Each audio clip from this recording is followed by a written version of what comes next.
Hey,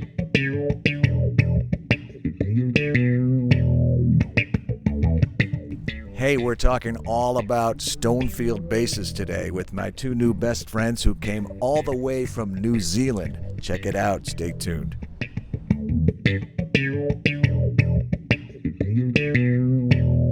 Hi everyone, John Liebman here. You're watching for BassPlayersOnly.com. Coming to you today on location from Hollywood, California, with a couple of good friends here representing Stonefield basses, all the way from New Zealand. Dan Antunovich and Rhys Williams. Hey guys. Hey, John. How's it going? Hey. Nice to meet you, John. How would you say hey in New Zealand? How would you say hello, hi, and how would the New Zealander people? Perfect. No. Let me Hello. hear you. Hi. Yeah. Oh, there's not like a hey or a yo or a. They're all acceptable. Okay. I'd like to hear you guys talk because I love that accent. But I digress. Stonefield bass is very cool. We did a feature with Freak Bass, and the head of Stonefield bass is Tom Stanley, Tomm. And you need to check that out. It's on For Bass Players Only. Just in the little search thing, just search Stonefield, and it'll pop right up. But in the meantime, I want to talk a little bit about the formation of the company and this really beautiful instrument, the Stonefield bass. And tell me a little bit about your life, Dan, and your career and what was going on in New Zealand, because I know you did a lot of very impressive stuff. So go ahead and toot your horn and tell us a little bit about your background before you became involved with the Stonefield family. Well, I mean, before I became involved, I've always been a bass player. That's the only. I studied. I went through all that stuff. From quite an early age, I was on the road. I was doing a lot of touring.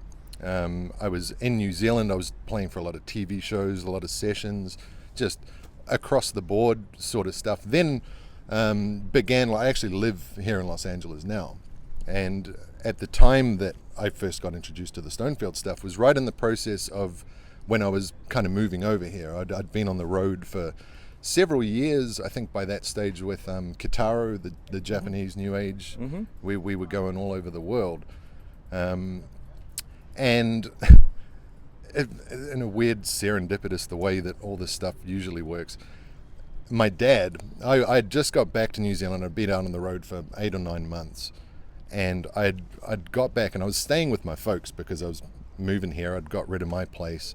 I was only going to be in town for a little while, and while I was there, this guy called Tom Stanley was going to come around and catch up with my dad, who, they used to do business together a long time ago for many years. It's all right, some guy's coming around for dinner, that's going to be fun.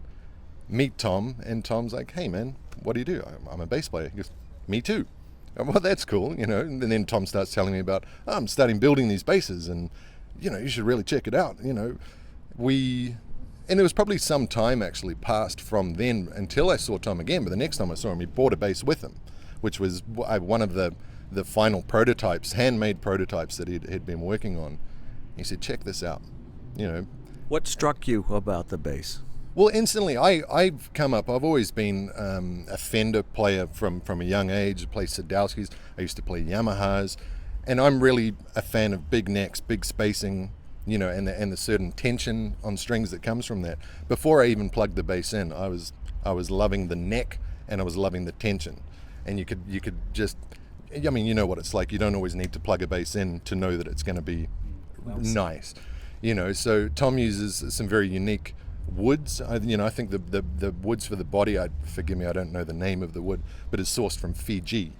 It's a beautiful looking wood. It's a beautiful sounding wood. But instantly, first thing that struck me was that it felt good. He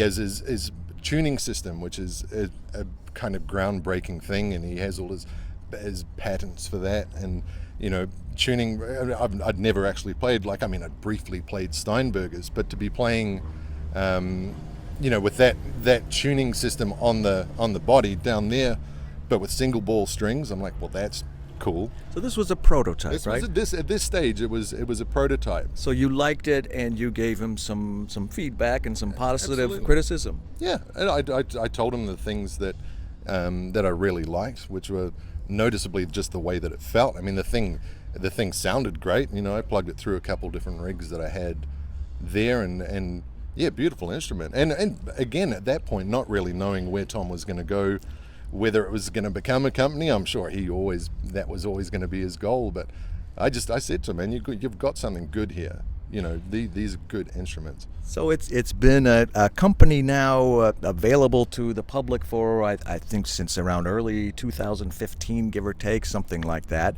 And so Tom went back and he took your input, and he went back and started tinkering and modifying and came up with something that was beyond a prototype, and then met up with you, Rhys, and tell us that part of the story. When you first encountered the bass, what was your experience? What did you like about it? And tell us about that part of the story.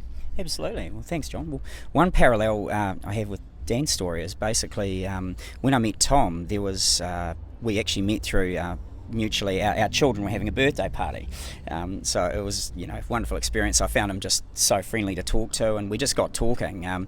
We had no knowledge of each other's musical career or anything, but I was playing in a band 3 nights a week, 6 or 7 hours a night. It was a real long haul of a gig. So yeah, we're really doing the business with the instrument. At the time, I had an Ibanez Soundgear bass, which I had defretted in Christchurch, New Zealand, and loving the bass. I mean, I loved my bass. And I got talking with Tom and said, I play in a band. And he said, well, that's funny, I build bass guitars. And I said, you what?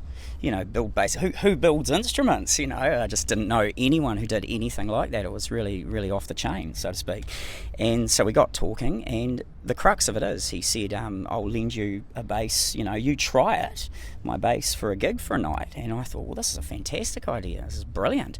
And so he gave it to me, I think, the day before the gig. So I familiarised myself. He taught me over the tuning system, the Tom Stanley patented tuning system, and I thought, it all makes sense. I used to have a Steinberger years ago, and so tried it. I thought, this is so smooth, this is beautiful. I do a lot of alternate tuning in songs, so I'll be, E to D, maybe sometimes down to C sharp, the A string might go to B, just for depending on what song I'm doing. And I thought, this is brilliant. What I was generally doing is I was adjusting the, adjusting down at the headstock, so it was a semitone below my lowest note, and then I had like a whole 2.5 tones of movement. Thought, this is brilliant, this is perfect. So that was easy. And once we got to the sound system, we were in a bar that always had a buzz through the DI unit, and there was no buzz. And I thought, what the hell? This is clean. I mean, there was no buzz at all through the sound system. I always had to check to see my volume was on, It was kind of that kind of thing. I'm sure there's a lot of people that are familiar with this syndrome. And so, anyway, the gig went through, and I was finding I was doing notes, like Dan said about the neck. I was doing notes I don't do in a gig. I was doing runs, and I was taking a chance, doing things, and I was pulling it off, things I couldn't usually do. I thought, this is incredible. So I went back, said all this to Tom the next day. You've really got something here. You've really got something. This is brilliant. And I think it just gave him, not that he was short of confidence, but I think it gave him that much more confidence to push on with the next stage, and take it even further. Yeah, so it was really a wonderful mix. And then I got involved. I said, how can I get involved with this? This is just wonderful. And yeah, he taught me a few tricks, and here we are now. Yeah, it's wonderful. And you told him all the things that you liked about the bass, Most and he said, what do you not like about the bass? And you said, nothing. Okay, playing sessions, playing in the clubs, I would imagine that between the two of you play lots of different genres or types of music, styles, techniques. Yes. The Stonefield bass is applicable to all. To everything, yeah. And the there's such a powerful, clean tone that it's one of those things where it cuts through the mix in a really nice way. You don't have to mess around too much with preamps and settings. Like the bass just sings naturally, and it sounds beautiful. And you have to, if you haven't seen, the bridge is just a thing of beauty. A nice like 3-piece wooden, beautiful, almost like a cello. So the way the strings, it's everything that, like I said, for me, with tension and things that I like to feel in a bass, it just nails it. They also, because of that, the strings, they sit a little higher off the body, but then Tom's developed a funk plate, which is like a ramp. Leave it to Tom, huh? Leave it to Tom. Tom's a very innovative, a good dude. So no, there's a little thing. They have like this removable funk plate that will just sits under the strings. So for people, for when you're slapping and needing to get, it's just a little more comfortable. I just like the name of it, the funk I plate. like it too. It's perfect. How about you? Do you use the funk plate too? Actually, no. To be honest, I am not a funk player. It's not my strength. I would love to say otherwise, but it's not my strength. Where my strength does lie is in chords. Basically, I love doing runs with a pick, play a lot with fingers, and I do occasionally funk it up, but it is not my strength. So we actually come from completely different angles, and yet, you know, we both agree on all those things. Also, the sonic resonance of the wood, it's absolutely beautiful.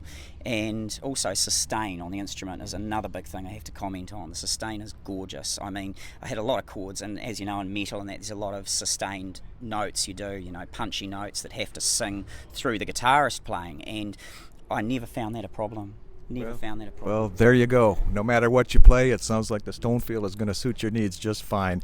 It's a fairly young company, and it's been getting some traction now the last year and a half or so, or even more recently. Freak Bass, who I mentioned earlier, and I watched him perform last night, and you need to check out Stonefield Basses. And Dan Antunovich and Rhys Williams, thank you very much. Thank you. Pleasure. And can I come to New Zealand? Can I come over and both of your places? We'll get together and With open arms. Home-cooked meal. all right. Well, I look forward to that. I gotta go. On location in Hollywood, California, with Dan Antunovich and Rhys Williams representing Stonefield Basses, which you must check out. I'm John Liebman. You're watching for BassPlayersOnly.com.